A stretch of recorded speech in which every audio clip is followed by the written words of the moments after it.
300. Voilà, c'est ici. Moi, tout est allumé, c'est parfait. En voici donc ces deux rangées, hein, ce chemin, et avec 5800 documents et des ouvrages non encore ouverts. Hein, donc je vous disais, ce sont des ouvrages qui ont été achetés pendant l'occupation sous le contrôle de Berlin. Comment expliquez-vous que tous ces ouvrages n'aient pas été catalogués? Alors écoutez, ça je l'ignore. Est-ce que c'était justement... Est-ce qu'on ne voulait pas? Est-ce que c'était volontaire? Je ne sais pas. Ils ont été catalogués, certainement. Il doit y avoir un vieux catalogue, mais qu'on n'a pas retrouvé. Écoutez, on va ouvrir. Voilà. Alors, il y a un ancien numéro d'inventaire. Hein. Regardez même. Tiens, tous les ouvrages de propagande, les ouvrages dont Hitler disait que c'était un auteur que personne ne pouvait lire. On voit bien que ce sont des ouvrages qui ont été livrés à l'Alsace pendant la guerre, puisque c'est édité en 1938. Bien sûr.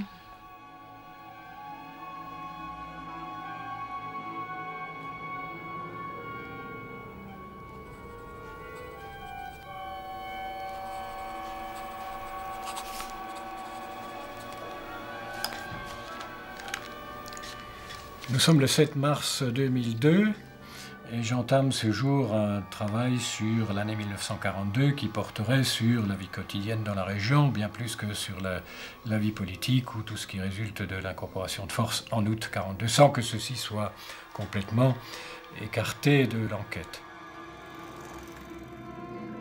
Alors bon, quelle est la situation de l'Alsace en janvier 1942 ?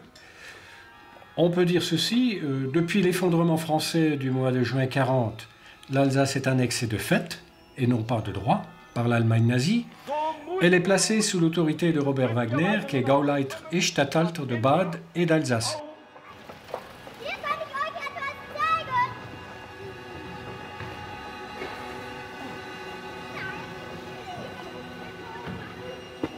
Immédiatement, la germanisation puis la nazification débutent.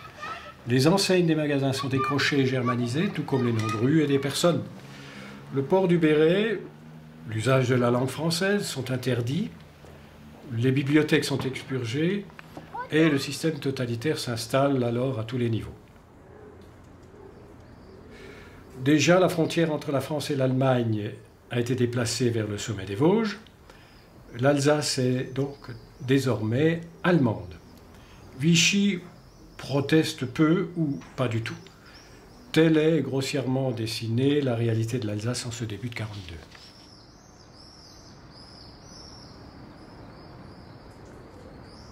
Alors, je m'interroge quelquefois sur les motivations qui me conduisent à revenir souvent à l'Alsace pendant la Deuxième Guerre mondiale, alors que d'ordinaire je traite de l'histoire d'Allemagne, de l'histoire des sports et notamment de l'histoire du foot.